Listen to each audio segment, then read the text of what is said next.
आज की कहानी है गुड़िया, दिल को छू लेने वाली। एक दिन की बात है, आरोही सुबह पार्क में टहलते हुए जा रही थी। तभी उसे एक रोती हुई बच्ची मिली। आरोही ने उससे रोने का कारण पूछा तो लड़की ने बताया कि वह जिस गुड़िया से खेल रही थी वह इसी पार्क में कहीं खो गई है। आरोही ने उस बच्ची को उसकी गुड़िया ढूंढ लाने का आश्वासन दिया, जिससे वह बच्ची चुप हो गई। आरोही ने गुड़िया ढूंढने के लिए समय मांगी और फिर दूसरे दिन गुड़िया लाने का वादा करके वहाँ से चली गई।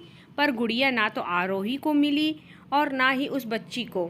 आरोही ने गुड़िया की तरफ से एक काल्पनिक पत्र उस बच्ची को लिखी और जब वह बच्ची पार्क में गुड़िया पाने की आशा में आई तो आरोही ने वह पत्र उस बच्ची को पढ़कर सुनाया। पत्र इस प्रकार था, कृपया रोना मत, मैं समय समय पर उस गुड़िया के बारे में तुम्हें लिखती रहूँगी, बस तुम रोना मत। अब आरोही रोज उस खोई हुई गुड़िया की तरफ से काल्पनिक पत्र लिखने लगी और लगभग रोज ही उस बच्ची को पढ़कर सुनाती, जो कि यात्रा का काल्पनिक वर्णन करता हुआ था। आरोही ने इस काल्पनिक लेकिन रोचक वर्णन ने उस बच्ची को रोने नहीं दिया। वह खुशी खुशी अपनी गुड़िया की खुमकड़ी के किस्से सुनाने लगी। अब वह खुश रहने लगी। एक दिन जब काफ़ी कहानियाँ हो गई तो आरोही ने एक दूसरी गुड़िया उस बच्ची को लाकर दी। जाहिर है वह गुड़िया बदली हुई थी। उस बच्ची को अपनी खोई हुई पुरानी गुड़िया जैसे नहीं लगी तो वह आरोही की ओर देखने लगी। आरोही अनजान बनते हुए गुड़िया में चिपकी एक चिट को निकालकर पढ़ने लगी। उसमें लिखा हुआ था, यह मैं ही हूँ, तुम्हारी वाली गुड़िया जो पार्क में खो गई थी। दुनिया भर की लंबी यात्रा की वजह से मैं थोड़ी बदल गई हूँ।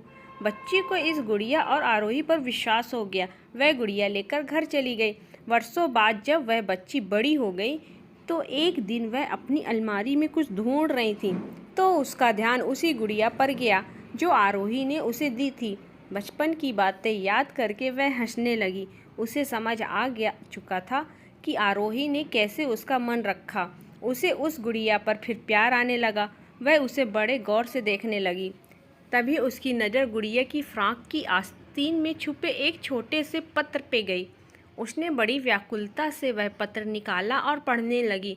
पत्र में संक्षेप में यह लिखा हुआ था, हर वह चीज़ जिससे तुम प्यार करती हो कभी ना कभी तुमसे खो जाएगी और जो तुम्हारे पास होगी वही तुम्हारे लिए सच्चे रूप में बनी होगी। रूप भले ही भिन्न होगा पर प्यार एकदम खालिश होगा।